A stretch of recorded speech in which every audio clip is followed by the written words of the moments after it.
All right, this is going to be the second survival movie I'm going to talk about, and the movie's called The Most Dangerous Game. The name comes from a short story with the same name by a very famous American author, Richard Connell. He died in 1948. Anyway, this is a 1932 black and white production of that movie.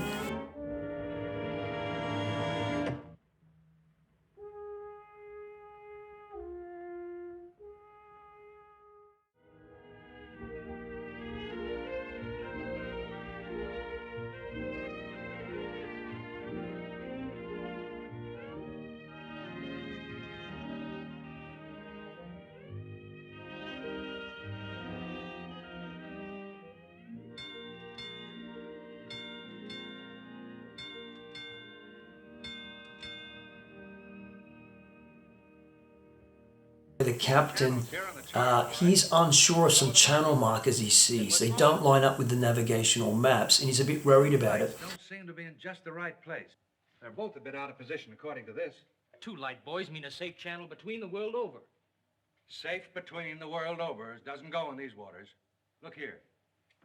You'll see the water shoals on the island side, while the deep soundings run to the mainland.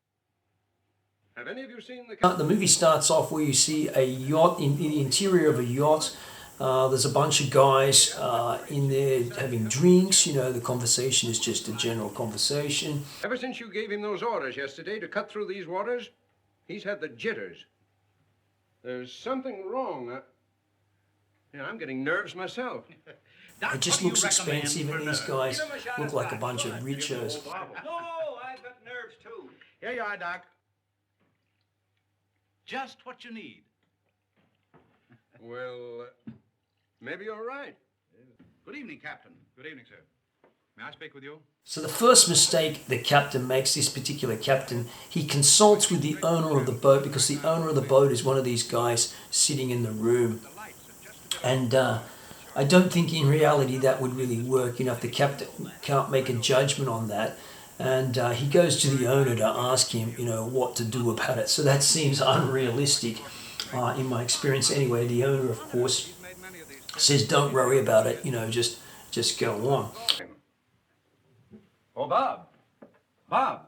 What is it? Come up here, will you? Just a minute. What's bothering you, Captain? There are no more coral reef, shark-infested waters in the whole world than these. Boy, just take a look at these. You didn't turn out so hot as a hunter, Doc, but oh, what a photographer. Say, if we'd had you to take pictures on the Sumatran trip, they might have believed my book. If you'd had me on the Sumatran trip, you'd never had me on this one. Say, here's the swell one of the ship, Skipper. Well, what's the matter? Well, I think that Mr. Rainsford should know that the channel lights aren't just in the position given on the chart. Oh. Well, what do you think, fellas? I think we should turn back and take the outside course. Oh, Turn back now. no, No. Excelsior. We'll go ahead.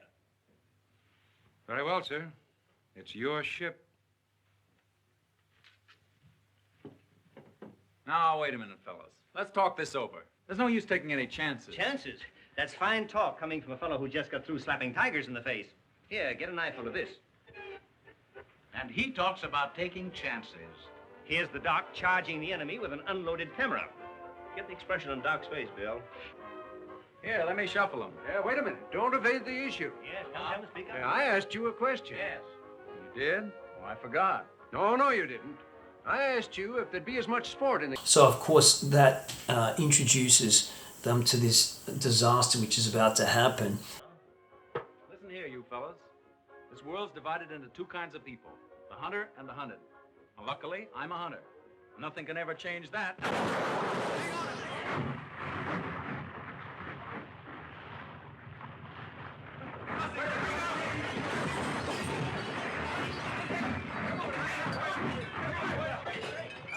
Hello down there. Hello, engine room. The dynamo spoilers. The water ever hits those hot boilers.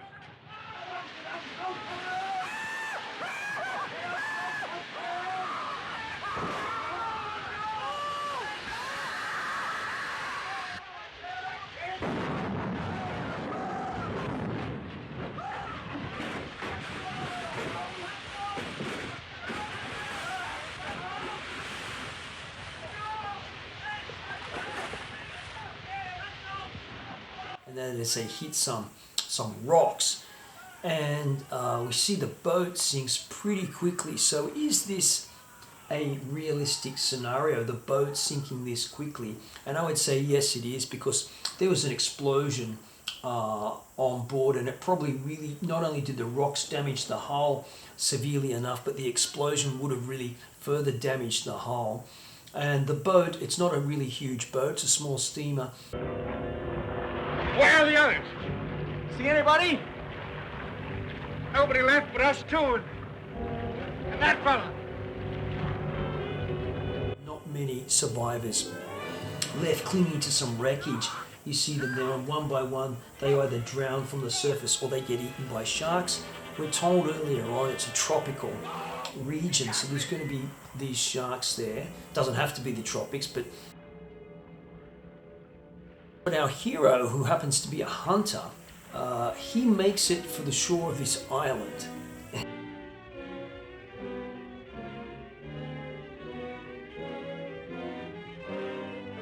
And is that a realistic thing? Well, probably, because if there's lots of blood in the water, the sharks will stay near the blood. So he swims, he's presumably swimming away from the blood and gets to the island.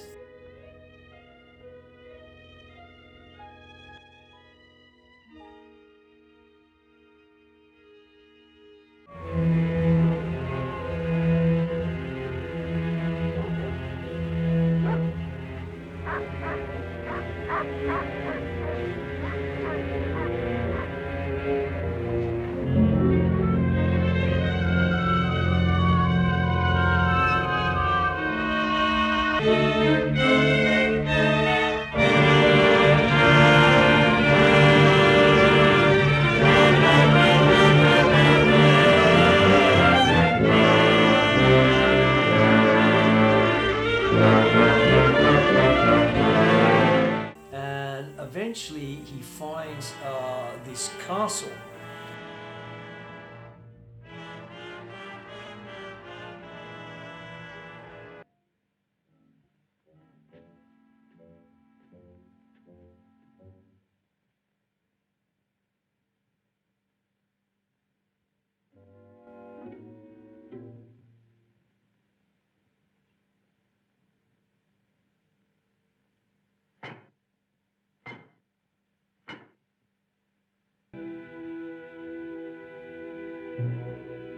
Hello, anybody here?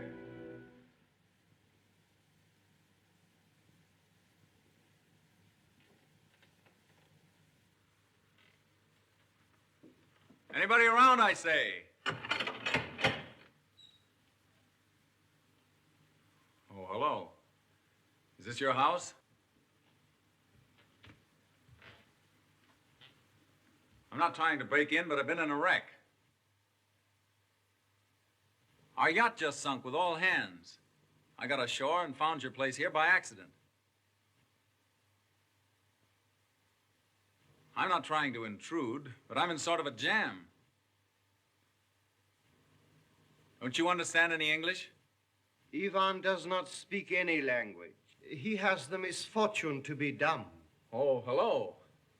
Are you the owner here? Yes. Welcome to my poor fortress. When he finally gets admitted into the castle, we learn that his host is some count, a Russian count, a Cossack, as the actor says, calls himself. And he's gone there to live in seclusion because he likes hunting too. And you mean to say that you are the only survivor? Yes. I'm afraid I am. You're certain? Well, I'd never left the spot if I hadn't been. The swellest crowd on earth. My best friends. It's incredible. Such things are always incredible. Death is for others, not for ourselves. That is how most of my other guests have felt. Your other guests? You mean this has happened before? My dear fellow, we have several survivors from the last wreck still in the house. It would seem that this island were cursed. That's just what the captain said. Only he thought it was uninhabited. We Cossacks... Sure, of course. So we soon learn that there are two other survivors of a shipwreck on the island, a young girl and her brother. Miss Trowbridge, may I present Mr. Robert Rainsford, Miss Eve Trowbridge, How'd you do? How do you do? and her brother, Mr. Martin Trowbridge. How are you, old chap? Pretty well shaken up, I guess, huh? Coming out of it now, thanks. We know just how it feels. Don't we, Eve? Indeed, we do. Perhaps Mr. Rainsford would like some hot coffee. Oh, yes, of course. Mr. Rainsford, please sit here. Oh, thank you. Daigostu coffee vodka. Vodka, that's the stuff. One shot'll dry you out quicker than all the coffee in Java. Have to toss it off, though, like this. Now, Martin, you don't have to drink it all. He was a very rich man with 250,000 acres. The girl appears to be quite concerned about their welfare on the island and doesn't trust the Count. She thinks the Count's telling them lies because there were 2 sailors that were also saved from their shipwreck, but they haven't seen them since they've been there since they went out with the Count one day. They've never seen them again. So the situation's kind of getting a bit tense here. I didn't realize the danger. Oh, it's all right now. What were you saying about the revolution, Count? Oh, merely that I escaped with most of my fortune. Naturally, I continued to hunt.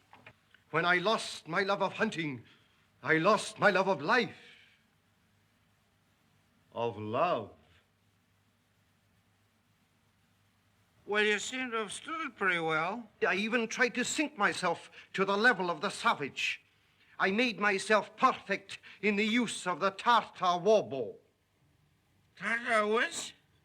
Tartar war bow. That one up there. That's cute. Even to this day, I prefer to hunt with it. But alas, even that was too deadly. What I needed was not a new weapon, but a new animal. A new animal? Exactly so. You found one? Yes. Here on my island, I hunt the most dangerous game. The most dangerous game? You mean tigers? Tigers? No. The tiger has nothing but his claws and his fangs. No use, Rainsford. He won't tell. He won't even let you see his trophy room. The brother of the girl is a bit of a pain. We only see him drunk, and eventually, we're pretty quick to learn that the Count really wants to hunt humans. He's sick of hunting animals, and the most dangerous game is obviously the human. And he gets rid of the brother.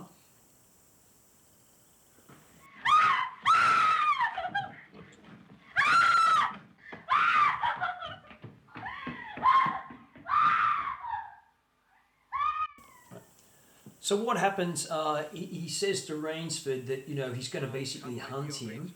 And, he's got until midnight of the night that he goes out on before the Count will come after him. And if he manages to avoid or evade the Count anywhere from midnight till 4 a.m. the next morning, the Count says he'll give him his life. Come on.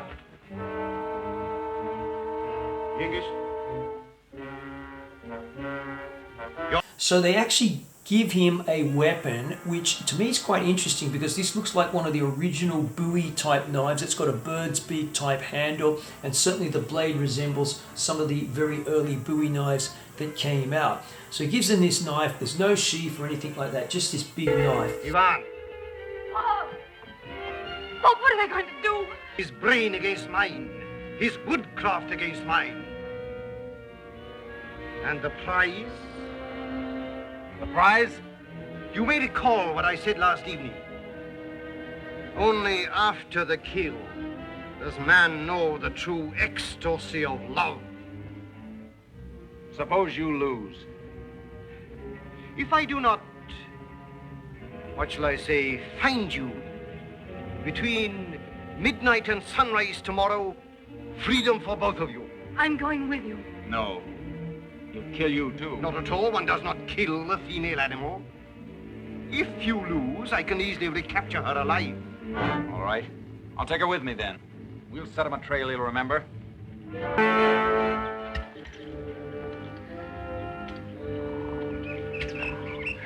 Don't lose your nerve. We beat this thing. The others didn't. We will.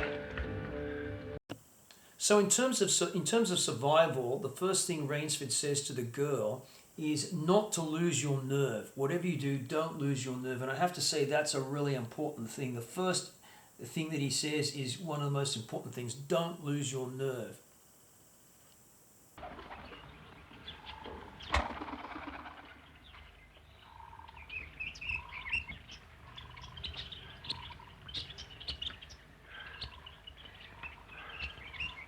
It seems as though we've come miles. Yeah. Well, 3 hours doesn't take you far in this jungle. Come on, let's keep going. Come on.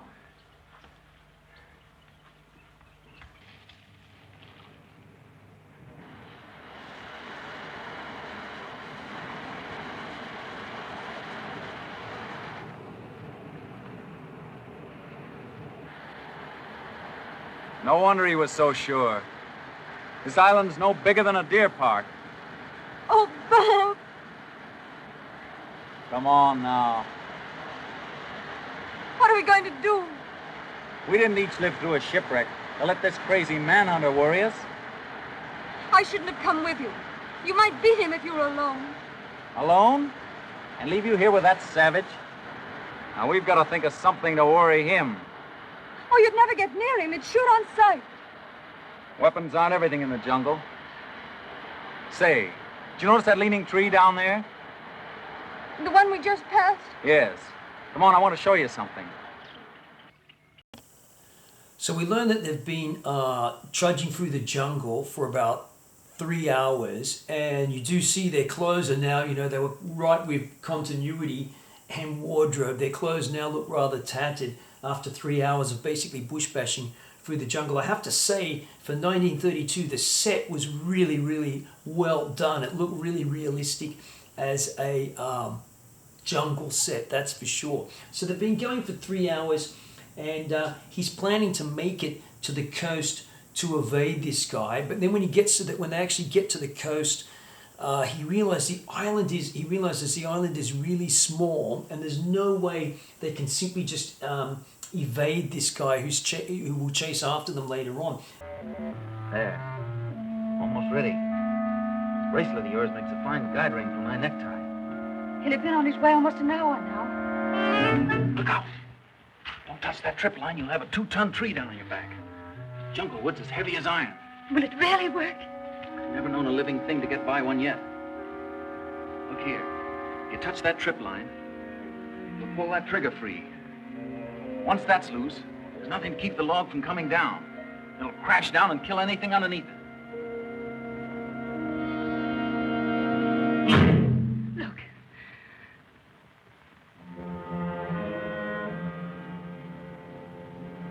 We're ready. Let them come. So the first thing they do is they make this deadfall trap. Okay, so is this possible to do this? He sees this huge kind of jungle tree which is just barely supported, and he decides to make a deadfall. Well, we see when they take off, he's wearing a necktie, she's wearing a bracelet, and he uses both the necktie and the bracelet to form part of this trap. Now, how realistic is this? Well, my experience in trekking and hiking through many jungle tropical areas throughout the world is that, and of course it can happen outside of jungle areas, but at least my experience in the jungle, many jungle woods are very heavy. They mention it in here too. And I've also seen very large branches, which are quite dangerous, being held just by smaller branches, which are stuck quite high up in the trees. And you have to be wary of that when you're walking through the jungle. It's not just look where you're putting your feet, because you might put your feet on something that's going to sting or bite you or whatever, or trip over. It's important to look above your head as well. And that goes for in a forest too, just outside of the jungle too. Now, he does say, in all honesty, it takes some hours to build such a trap, and that's true, that's realistic. So how many hours does he have in the movie time for this? Well, they have about 15 hours, because after their 3 hours, they start off, it's quite early in the morning, and you see the clouds kind of like the dawn earlier on. So you can see that they've probably got about 15 hours before midnight, if the Count keeps his promise, to build such a trap, and it's probably possible they could do that. Give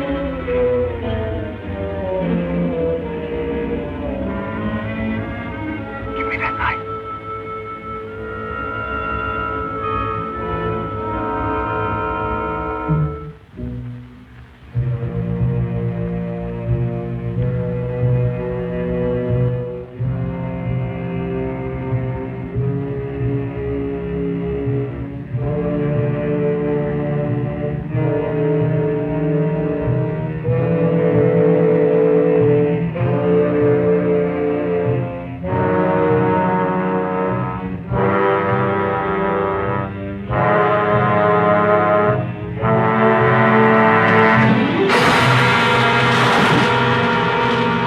So the Count's no slouch when it comes to hunting, and he nearly succumbs to the deadfall trap. But he's, a hunter. So that, as a hunter, you're going to be looking everywhere. You're going to be especially looking where you're putting your feet.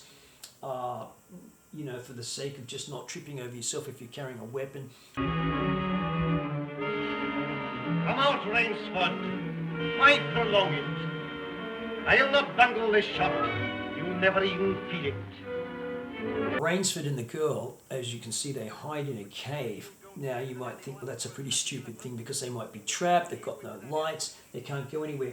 But suffice it to say, if this was in the daylight, now it should be nighttime coming after them at midnight, between midnight and 4 a.m.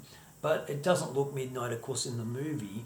But if it was in the daytime like now, it would be difficult for someone chasing after you, hid in a cave. It would be hard to look into that cave because your eyes would be adjusted for the outside daylight and not be able to image something which is in quite low light in the shadows in the entrance of a cave or whatever. Also because he knows Rainsford is a hunter, he could have set some traps for him, and he even says that in there. He wouldn't know whether there's going to be some traps inside that cave or not. So he decides to go off and come back literally with the big guns.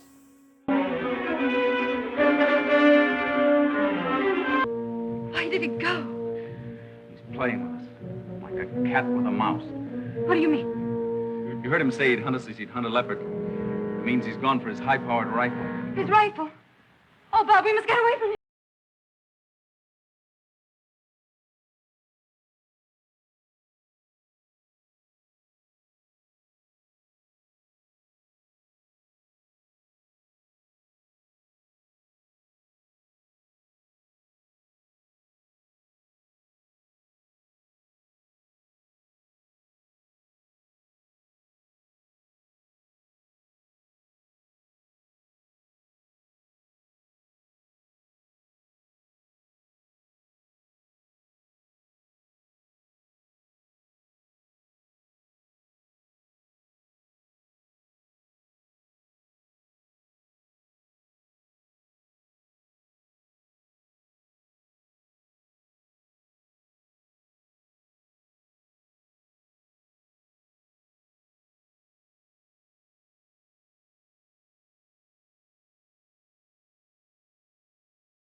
Very good, Rainsford.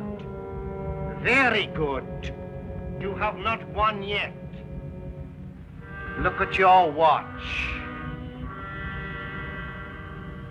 Are you looking at it? Still half an hour till sunrise. Swamp or no swamp, we can keep ahead of them that long. As you are doubtless saying, the odds are against me. You have made my rifle useless in the fog. You cannot blame me if I overcome that obstacle.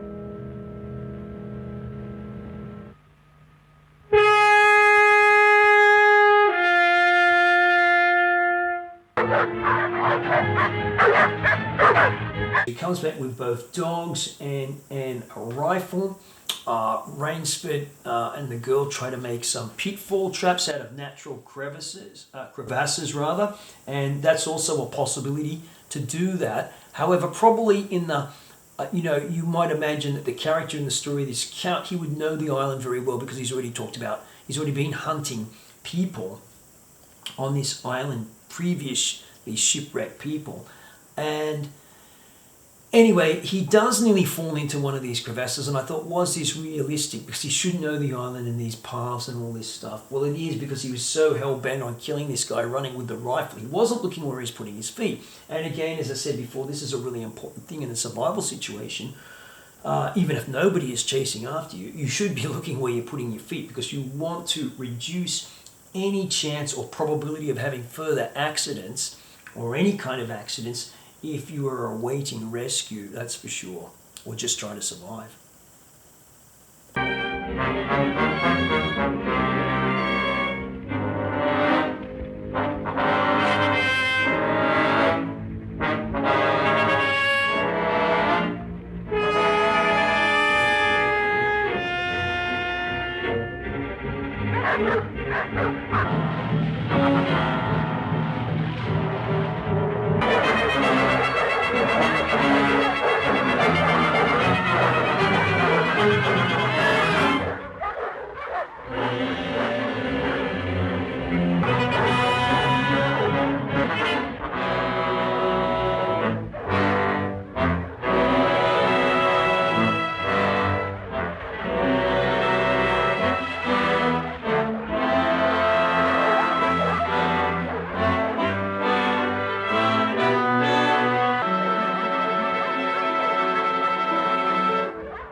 So how does a knife come in handy in this situation, or is it a waste of time? Does he use the knife? Yes, of course he used the knife to cut vines and that to make his deadfall trap. He uses a knife to make a makeshift spear from some grasses, presumably some kind of bamboo growing there. And he uses some fog as cover because he knows they're hot on his heels. So what might be pretty obvious with no fog, if the fog was so thick that you can't use a rifle, and the count says later on he can't use a rifle, the people chasing him, they might blunder into this spear he's dug into the ground like that. And that's exactly what happens when a guy gets killed. One of the first guys gets killed like that.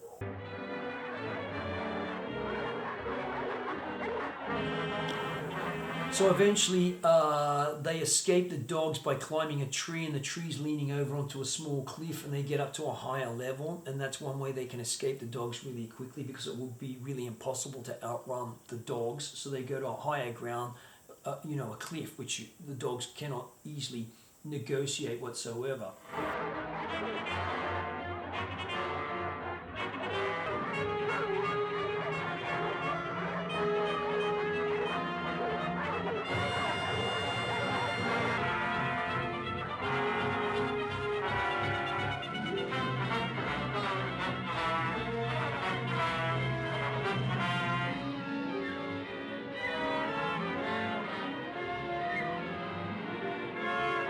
Eventually, they're almost cornered at a waterfall. Now, he does another thing to get rid of one of the dogs, which is interesting. He puts some of his clothing, because the dogs are just going crazy, out on a branch which is hanging out a little bit over the cliff, and so a dog comes up, goes to grab this thing, and of course falls off the cliff.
What happens is the Count comes and he thinks he shoots Rainsford dead, but he actually shoots the dog, and obviously the weight of the dog, it's a big dog, they go over this waterfall.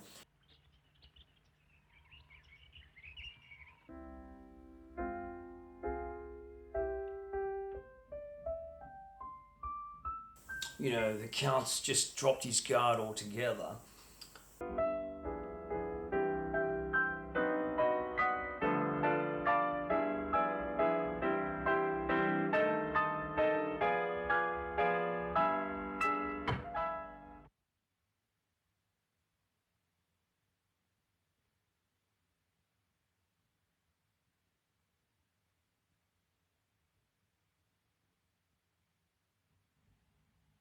My dear Rainsford, I congratulate you.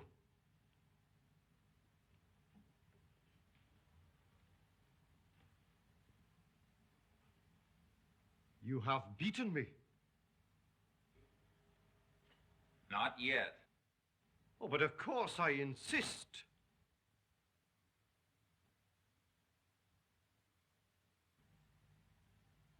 Why, you're not even wounded. You hit the dog, not me. I took a chance and went over with him. A clever trick, Rainsford. I cheerfully admit defeat. Here's the key of the boathouse. The door is in the trophy room. You and Miss Trowbridge may leave at once. No!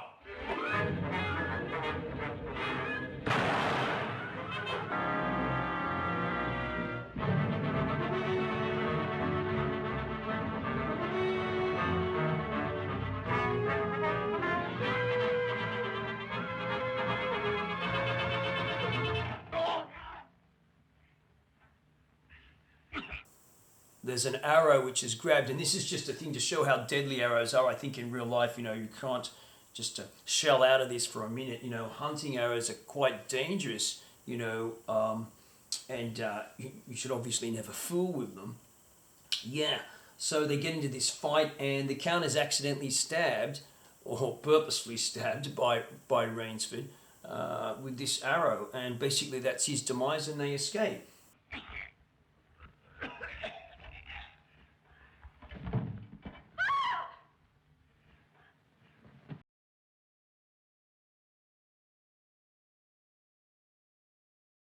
So how realistic are these survival scenes in this movie?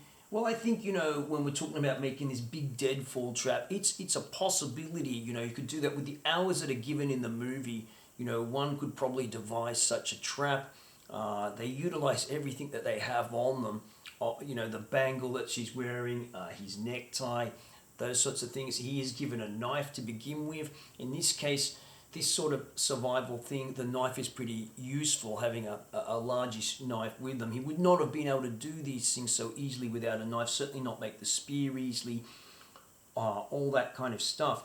So is it possible that you could be hunted by somebody with dogs and a gun and get the upper hand. Well, I don't know. I've never, it's a fictional story. I've never been hunted personally by anybody with a bunch of dogs and a gun.